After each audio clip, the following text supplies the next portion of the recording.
Today we're checking out the all-new Fire HD10 13th generation that just came out in 2023. I almost forgot that I pre-ordered this about a month ago. Pricing starts at $139 with the lock screen ads and 32 gigabytes of storage. But of course you can get the version without ads for a little bit more, and there's also a 64 gigabyte version as well. Also takes a micro SD card up to 1 terabyte. Comes in black, lilac, and the one shown here is called Ocean, or as I like to call it, blue. Interesting thing is they're comparing this to the 11th generation instead of 12th, but it's got 25% faster performance, comes with 3 gigabytes of RAM and a MediaTek 8186A processor. They're also saying it's 30 grams lighter than the 11th gen Fire HD10, and they upgraded from a 2 megapixel to 5 megapixel front facing camera for better photos and video calling with family. Also has a 5 megapixel camera on the back as well. Surprisingly, this is one of the few tablets that still has a headphone jack, unlike the Max 11 that just came out earlier. It's got a 10.1 inch display with a 1920 by 1200 resolution.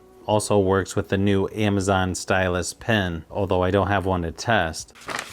Blue seems to be popular this year. A little bit darker than my phone though. Matte plastic material, which I'm actually okay with. Definitely makes the tablet feel fairly lightweight. They still put the USB-C charging port, headphone jack, power and volume buttons all on the same side. I don't know if I'm really a big fan of that.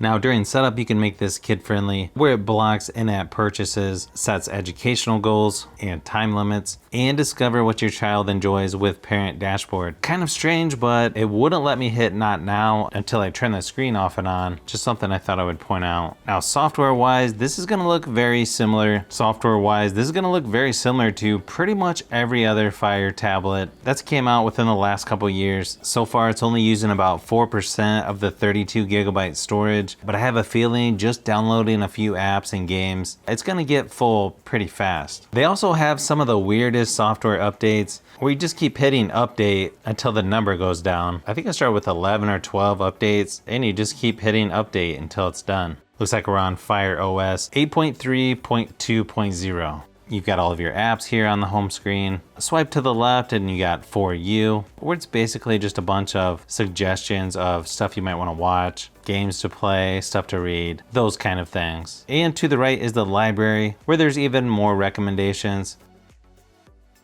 Now in the Amazon App Store, it's not gonna have everything that you would see compared to the Google Play Store, but you are still gonna get some of the popular games and most of the streaming services. One downside is you still don't have access to the official apps from Google, like YouTube, Gmail, Chrome, just to name a few. So more than likely you'll have to access those through the web version, which isn't quite as good as having the mobile app. One good thing about this tablet is I feel the screen quality is good enough to use for streaming apps like Netflix, which is wideband L1, so the quality is going to look a little better on this than some of the other tablets in this category. Plus the screen seems bright enough for indoor use.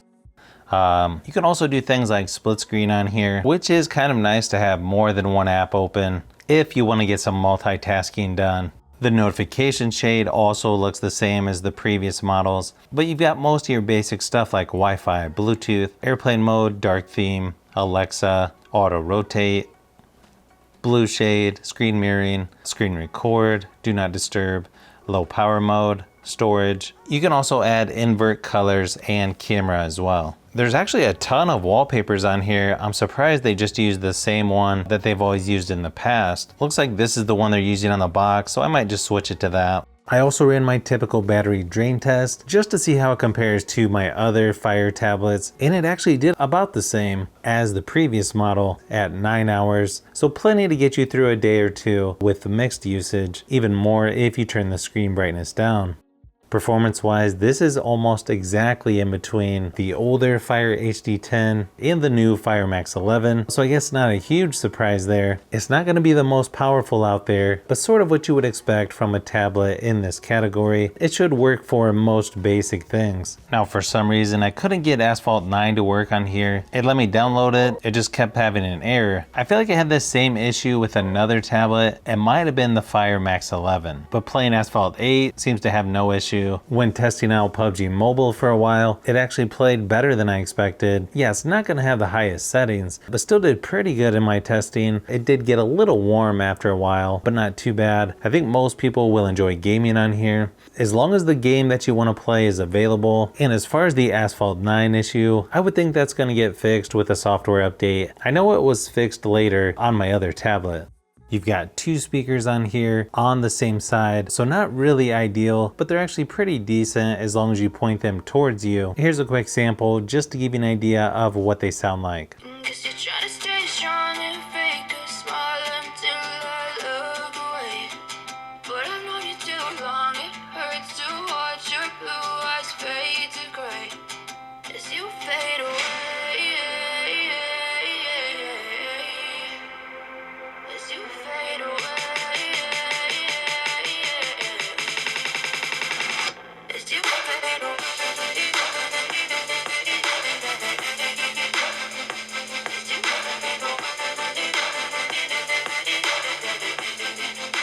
Now, as far as the camera app goes, it's probably going to be one of the most simple that I've seen. Just has a few things like auto, HDR, night. You have a few settings here as far as the image format, what resolution to shoot for video, which is 1080p for both the front and rear facing cameras.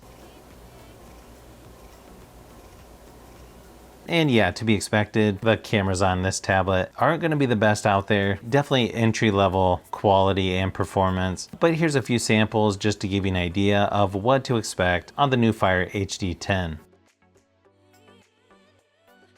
So sort of what I expected with photo and video quality. I think you could get away with using this for Zoom meetings and other video conference calls. Obviously, it's not going to be the best quality. I would personally probably just use my cell phone, but sort of personal preference there. If people seem interested in this, I may do a comparison against the Fire Max 11 and the older Fire HD 10 or 10 Plus just to see how it does. But overall, it seems like a very minor or small update to the previous Fire HD 10. So if you have an older version, not sure if it would be worth it to upgrade to this one. But if you don't have any Fire tablet, you'd probably want to go with this one or the Fire Max 11.